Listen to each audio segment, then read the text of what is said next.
Alice has been kidnapped. Alan, please help me. Alice? You'll do exactly what I say if you ever want to see your wife again. I can't tell anyone except my agent Barry. Damn it, Barry, they'll kill her! You're my best friend, and I'm worried that you're not right in the head. The ransom is a manuscript I supposedly wrote that's coming true before my eyes. It happened just the way it was on that page. So dark. I have found only a few scattered pages. I want the entire manuscript. The deadline is in 2 days. I found Mr. Wake's pages. Good girl. How the hell did she get her hands on the manuscript anyway? I don't know. She's resourceful. I told you you were too hard on her. Listen, I found out all sorts of interesting stuff while I was digging around. Yeah. Mr. Wake, it's Sheriff Breaker. We have an FBI agent here, Agent Nightingale. FBI?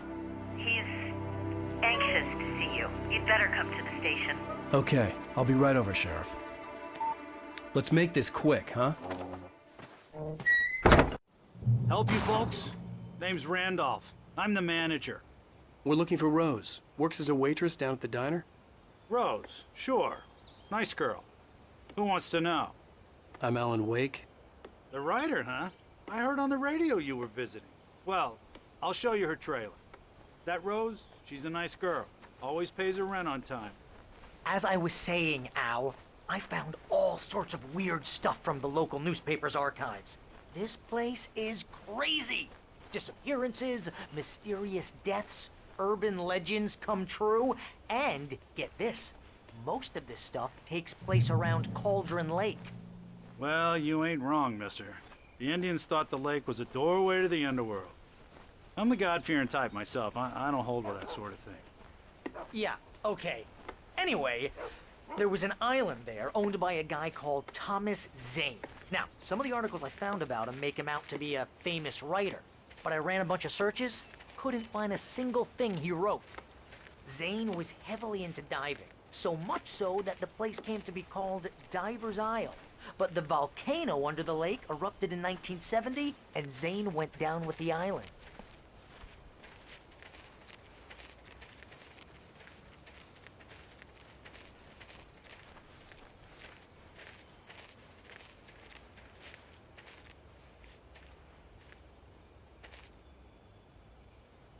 It gets better.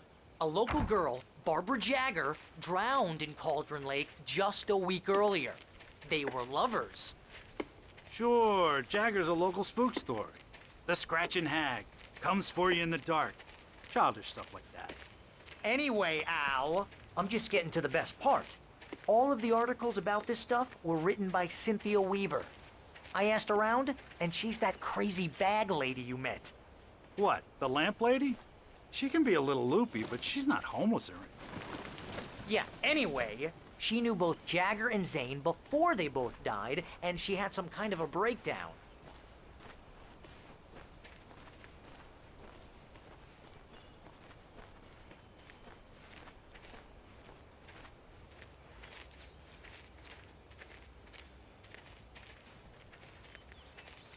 Well, mister, this here's Rose's trailer. You mind me asking what you want with her? We're just here to talk to her, pal.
to... Oh dear, Mr. Wake. I'm so glad you're here. Rose, you have my manuscript? Oh. Oh, yes. Yes. Please, come in. Hey, this is really good! Rose, Yes, my manuscript. I really need it. I understand. I know what you need. A muse to inspire you. Oh, for Barry? She doesn't have anything. Yeah, hey, Al? Al, what's... Oh... Barry! What? What?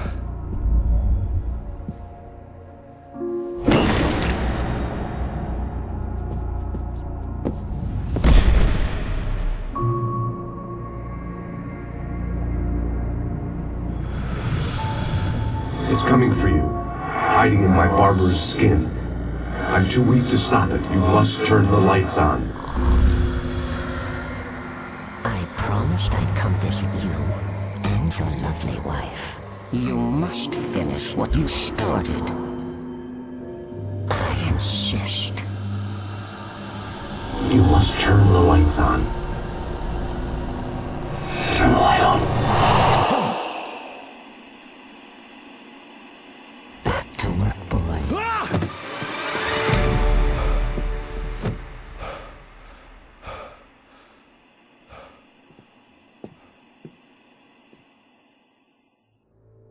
I felt nauseous, hungover.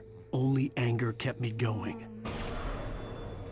I can't tell reality from dream anymore, but it seems I have an imaginary editor to help me. She's an old woman in a funeral dress. I call her Barbara Jagger. She's very strict. I'm writing faster and faster. My manuscript is being heavily revised. The edits are getting very aggressive, and each day there's less of me and more of her. I hate it, but I know she's right. She promises me I can save Alice this way. She knows more of this than I do. About the complex incantation I'm attempting. About this place. She's worked with another writer under similar circumstances, Thomas Zane. The genre of the story seems to be shifting. It's turning into a horror story. I'm getting close. I can feel it.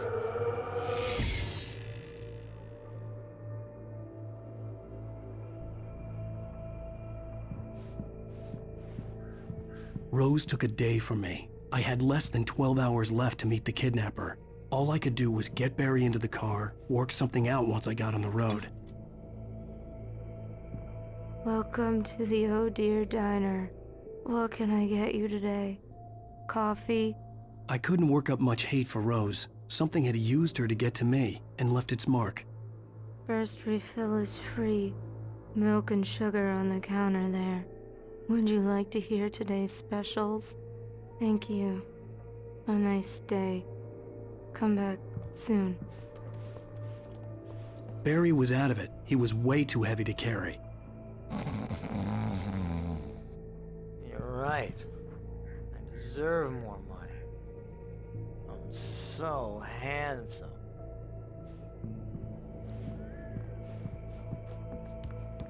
My gun and flashlight were gone. I'd have to find a way to get Barry into the car as quickly as possible. There was no time to waste. Mr. Randolph liked Rose. That little smile she had. How she was still sweet when life had tried so hard to make her bitter. It wasn't any of his business what she did in her trailer. But those strangers, the writer and his smart-ass sidekick, looked like trouble. And they'd been in there for hours, way past her normal bedtime. He reached for the phone and called the sheriff's station.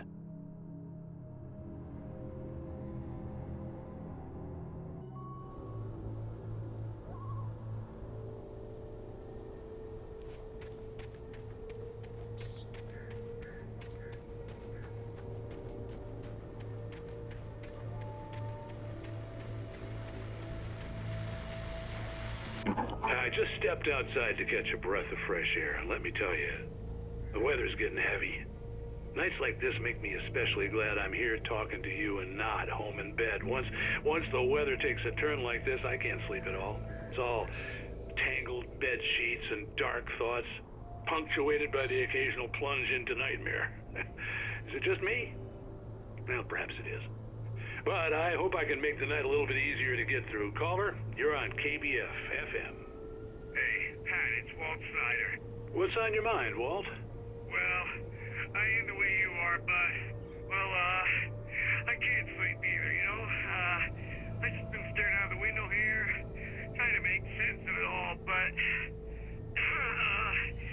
I ain't been drinking either, you know, I just... Well, you sound like a man with a problem, Walt. Yeah, I had a, argument with Danny, and, then I got in trouble with the law, and, I'm just, well... I heard something like that, Walt. Yeah, well, Danny's my best friend, and, they let me on bail today, and now I'm just alone here at the window, waiting, man, and there's something in the air tonight, man. I was just outside looking up at the sky above our broadcast tower thinking the same thing. What are you waiting for, Walt? I don't know. Something's gonna happen. I think I better go. Well, Walt, maybe... No, thanks, Pat. Well, good luck to you, Walt. Hang in there. Let's take a little break, folks. This weather's really something else, huh? How can I be sure?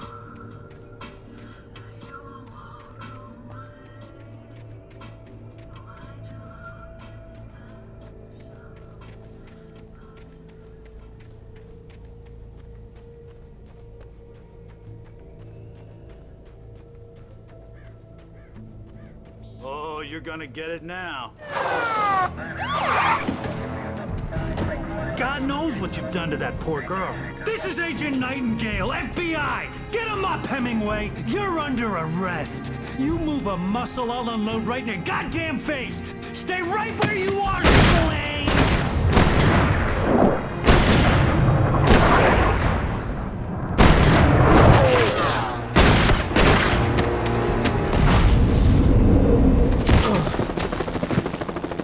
What are? I'm standing right here, you goddamn maniac!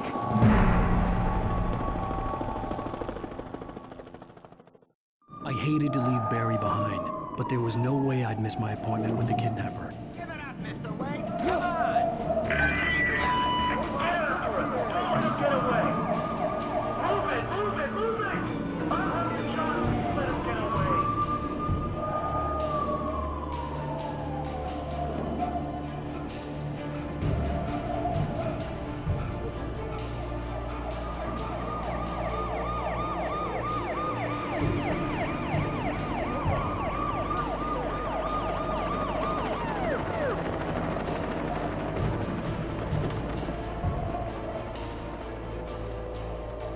There he is! Freeze! Okay, men, keep your eyes peeled. He's gonna try to make it through here. Oh, damn. Man out! Move it! God damn it! Where'd he go? Keep an eye out! God damn it! Where'd he go? Keep away! Keep an eye out!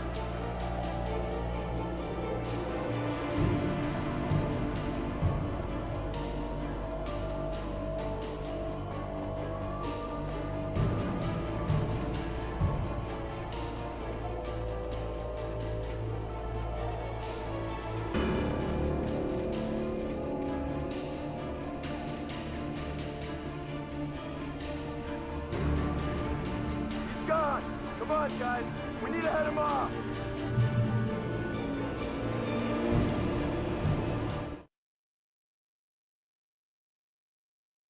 For decades, the darkness that wore Barbara Jagger's skin slept fitfully in the dark place that was its home and prison.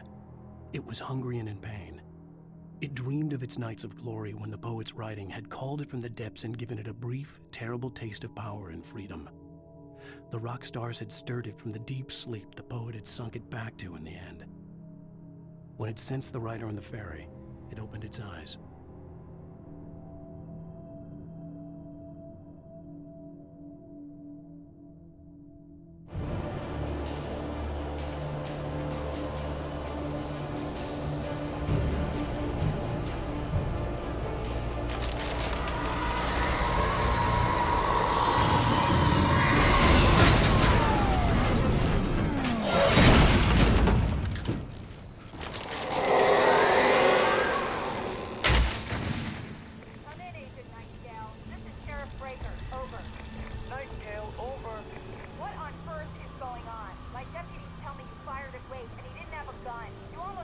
civilian instead. Over. Sheriff, Wake's running. I'm giving chase. I don't have time for this. Well, make the time. You can't just go shooting at people in my town. Over. I'm a federal agent pursuing a fugitive. You want to discuss my methods, Sheriff? Make an appointment. Over. You stay right where you are, Agent Nightingale. I'm on my way. Out. The suspect was last sighted running along the gorge that leads westward from the trailer park. All units are advised that the suspect may be armed. Approach with caution. James out.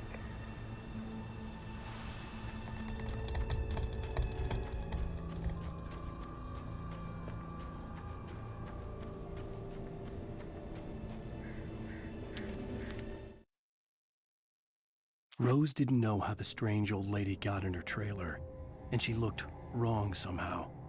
The woman showed her teeth in an approximation of a smile and traced a finger down Rose's cheek. "Pretty girl," she said. Rose felt as if she was falling asleep, but her knees didn't buckle. The crone spoke in a whisper, her words ice cold and dark in Rose's ear.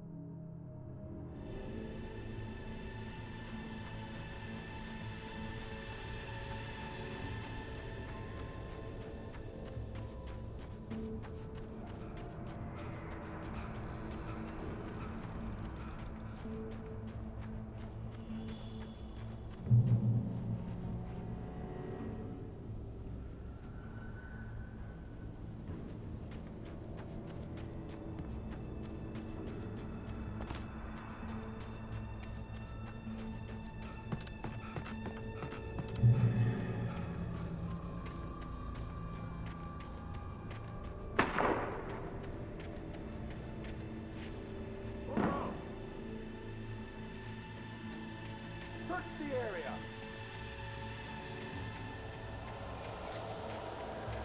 Stay sharp. This way. Over here.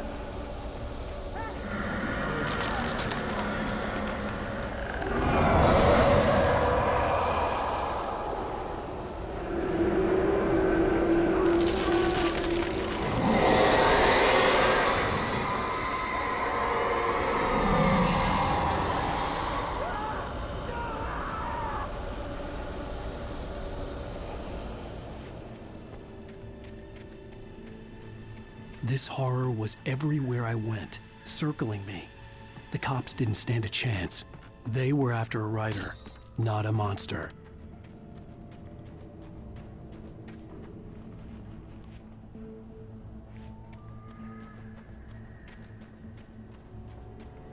Sheriff Breaker, this is Agent Nightingale. I've lost contact with person men you assigned to me.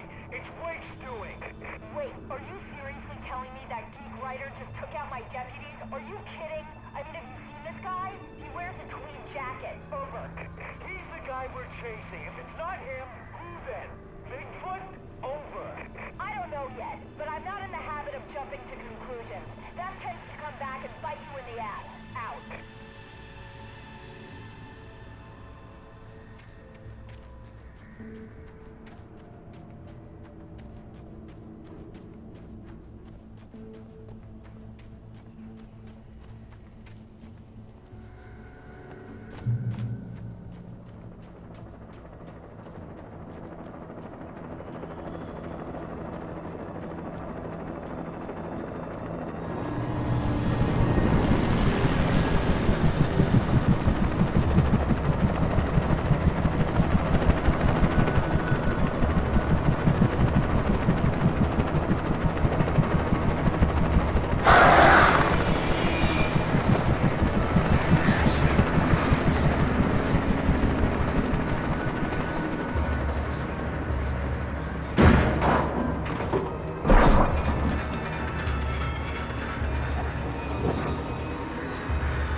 This is James. Mulligan, Thornton, come in. Over.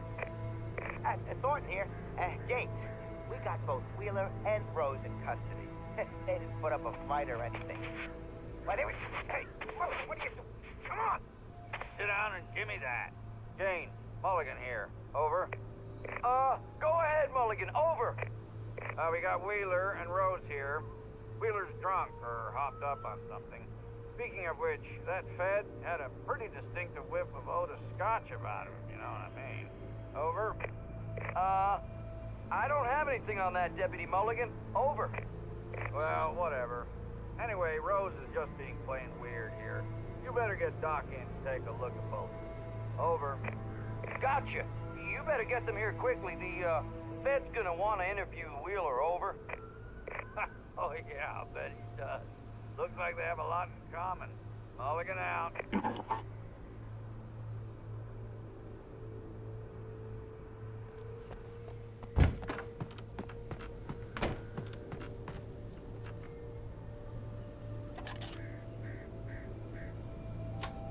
I could see the lights of the radio station in the distance.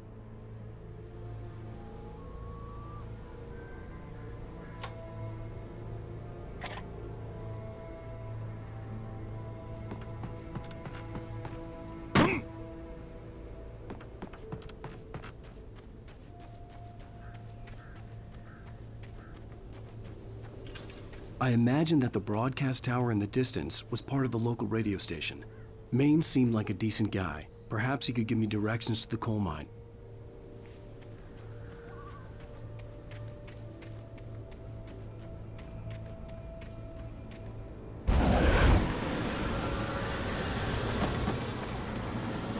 Unnatural shadows clung to the gate.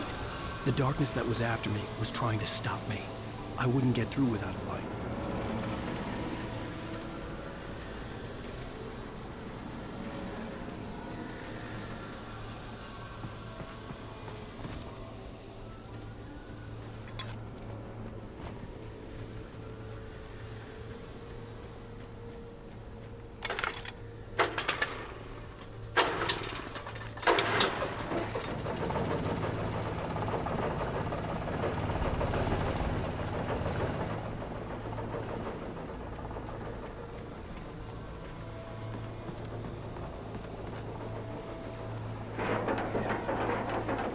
The old generator conked out.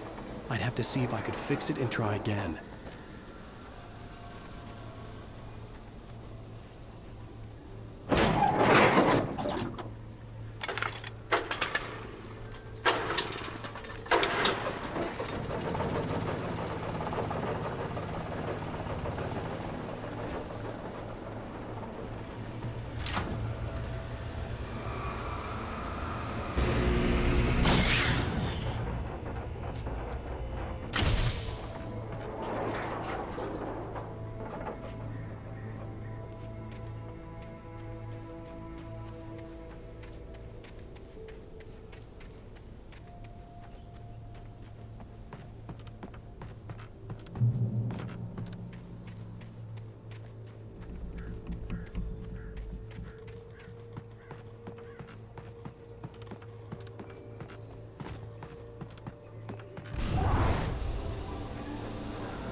It took me a moment to recognize the flashbang grenades.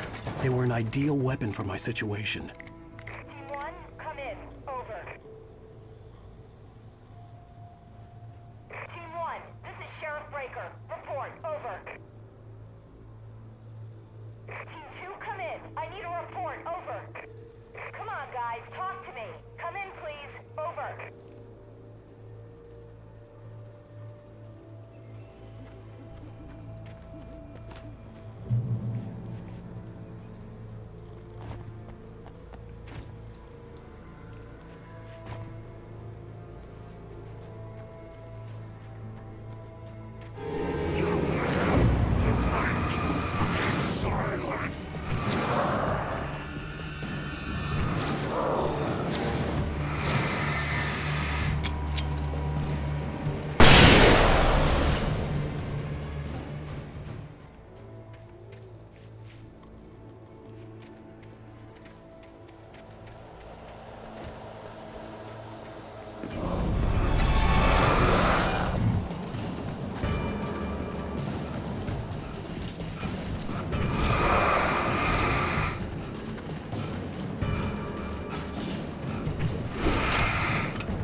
Another call. You're on KBF-FM with Pat Maine. It's Milt Peabody, Pat. What's on your mind, Milt?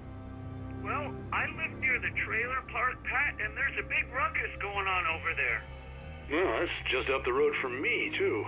What's going on, do you know?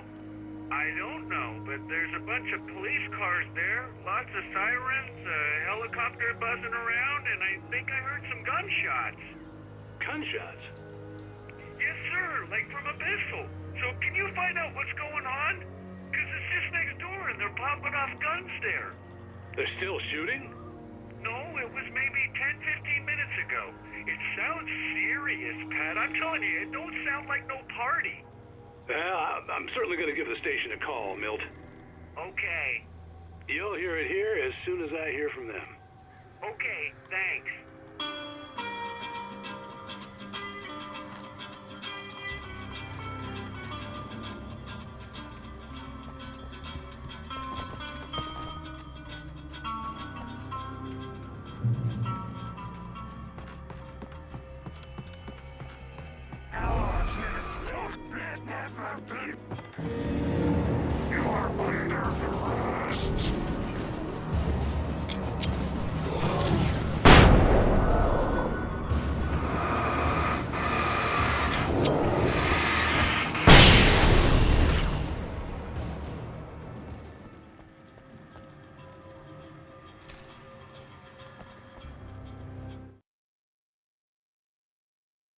Touched by the dark presence, Rose was lost in a dreamland where everything was drawn in black and gray crayons.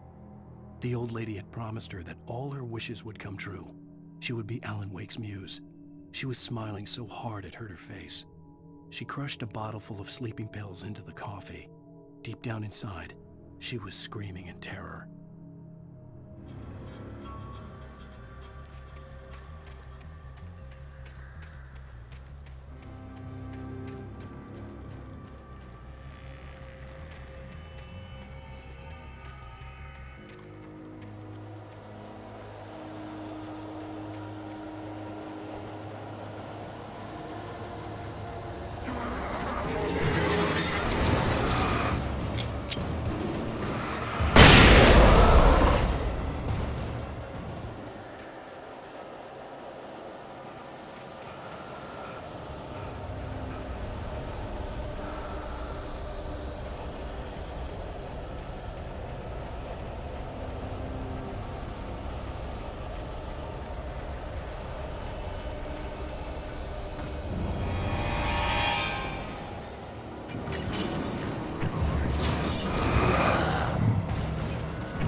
I hoped Maine could lend me a car to get to the coal mine. Why, hello, Lorna. What do you have for us? What do you mean? It's a trailer park. Of course you're going to have trouble in a place like that. I mean, what do you expect? The sheriff should be helping us normal citizens instead of wasting resources on those people. Well... Let the trash sort themselves out. I'm sorry, but my granddaddy settled in Braight-Falls in 1911. Well, thank you very much for that compassionate viewpoint, Lorna. How can I be sure?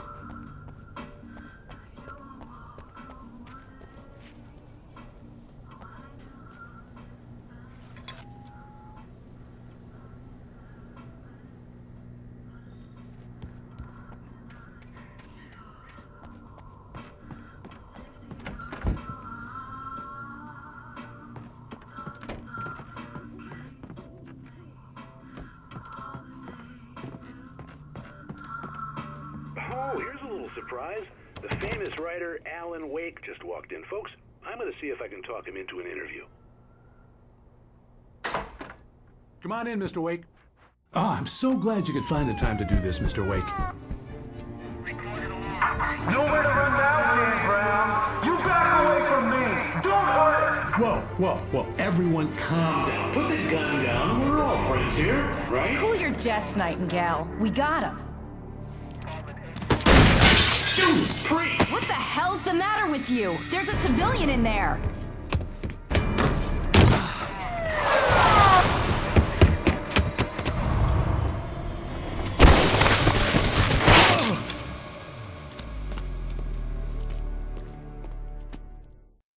I'll get you yet, even if it kills me. You hear me? You hear me, H.P. Lovecraft? I had fallen off so many cliffs it was ridiculous. That's what you get for naming a book The Sudden Stop. It was probably good I hadn't had the chance to tell Maine where I was going. I'd have to lose the cops and find my own way to the mine.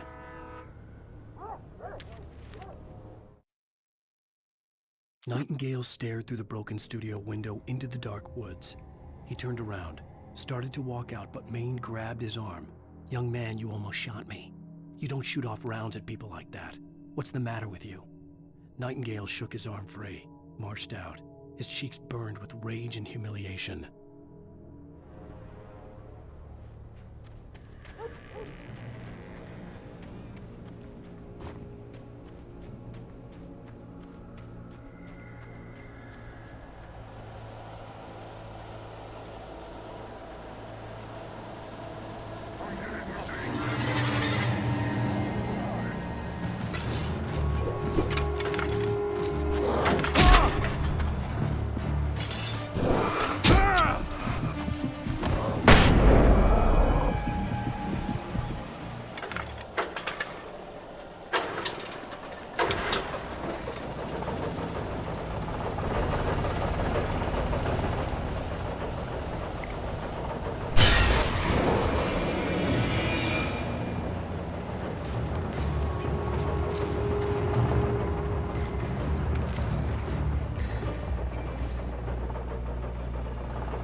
Danny had stepped out, but what stumbled back in was something else. Something alien. A monster. Walter tried to kill it, first with his fists, then a chair. It wouldn't die. Instead, it kept coming, unaffected by the beating it had taken. After Walter managed to kick it down the cellar stairs, fear took over. He ran, got behind the wheel, gunned the engine. The booze wouldn't make him forget, but he knew he had to try.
There was no sensible reason for the power company work lights to be here.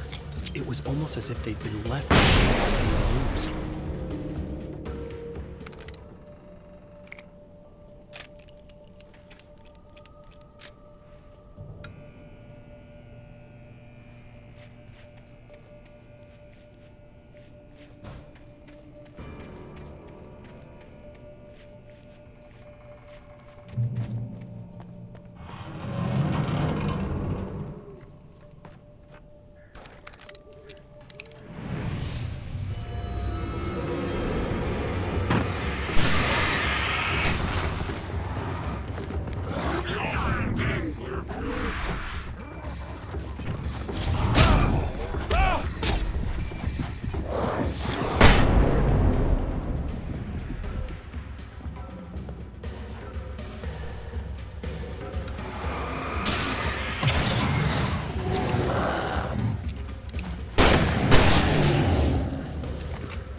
bulldozer's engine roared to life. Mud and rocks flew as it fought for traction. It crashed through the concrete wall and landed heavily in the yard. If it were an animal, it would have shaken its head after the impact, fixed its eyes on me, and charged. Of course, it had no head, nor eyes. Shadows crawled on its form, twisting it into a monster. Then, it came for me.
Sarah trusted her gut, and her gut said Agent Nightingale was an asshole. He felt wrong, and it wasn't just the smell of stale booze. It was in the way he flashed his badge, pulled rank, the look in his eyes when he wanted answers. Where was Alan Wake? What was this about an accident? Where was his wife? And most importantly, why did she let Wake go? He wouldn't answer her questions. Federal business was all he'd say.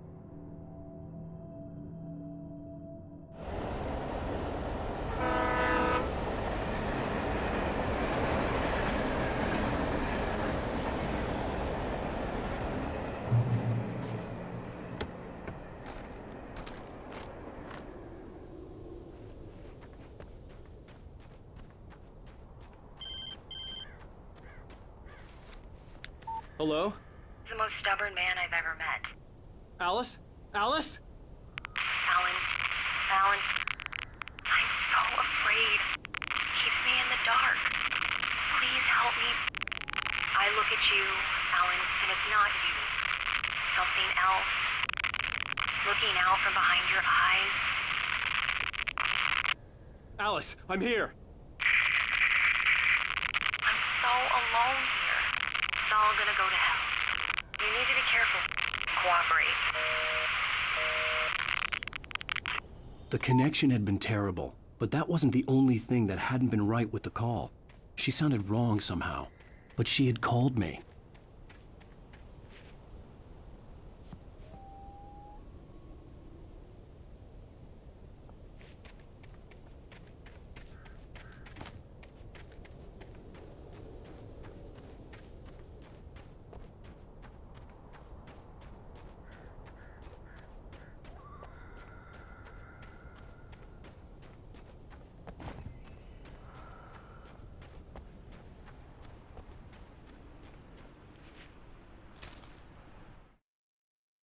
The pipe wrenched itself loose from the bridge's steel framework. Wrapped in darkness, it floated in midair, twitching. For a moment, I didn't understand what I was looking at.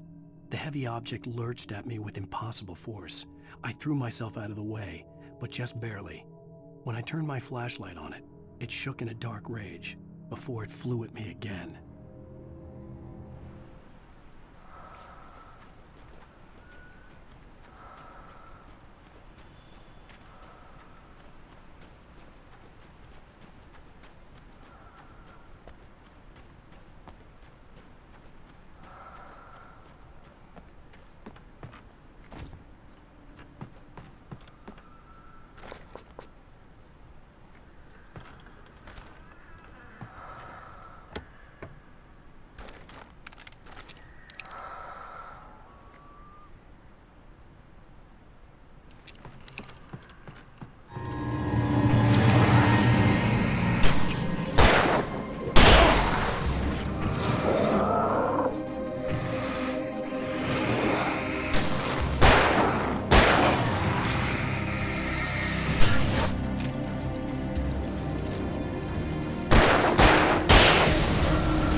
could see a railway bridge up ahead, and a warehouse of some sort on the opposite shore. I hoped I could find a car from there.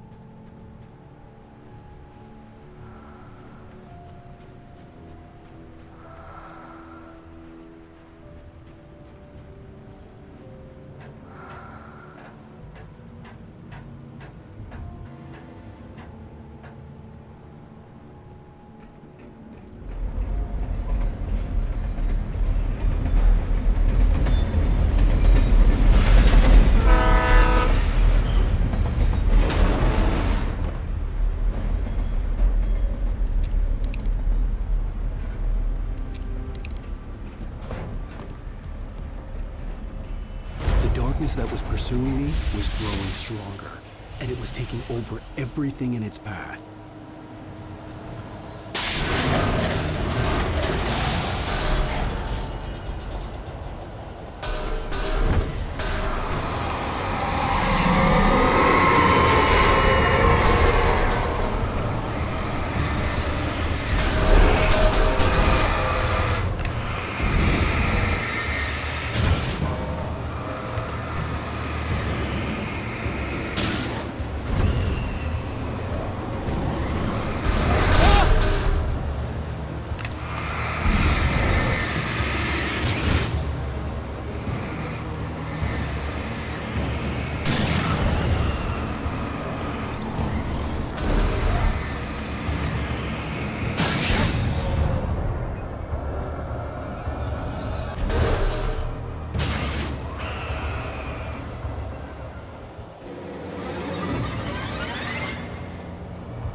I slammed the door shut right in his smug face. He pleaded for me to open the door. True to form, the asshole actually thought I would obey. I had no sympathy left, no guilt either, not for him. I took a moment to savor the scream. I bet I had a smile on my face. It was all that I had time for. The dark presence was inside the lodge with me.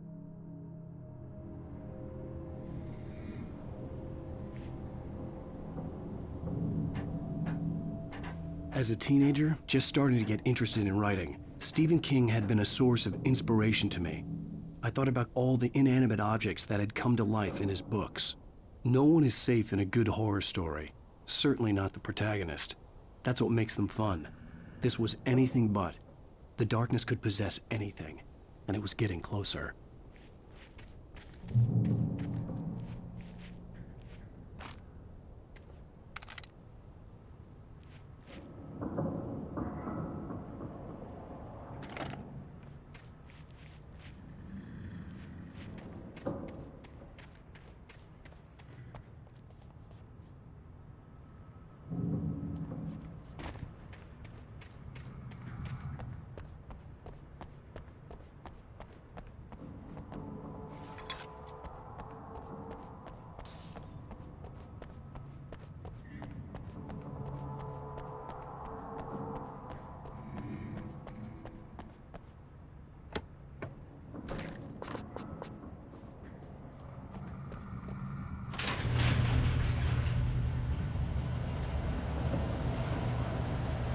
Did you call 911?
The darkness surged towards me, sucking everything loose from the ground into its depths, tugging at my clothes. I saw the flare the kidnapper had dropped and threw myself towards it just as I felt my feet leave the ground. The darkness embraced me with the force of a tornado. Somehow I managed to light the flare. The darkness roared and cast me away. I fell toward the dark waters of the lake far below.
I had never been this glad to see the sunrise. I had a couple of hours to get to the coal mine.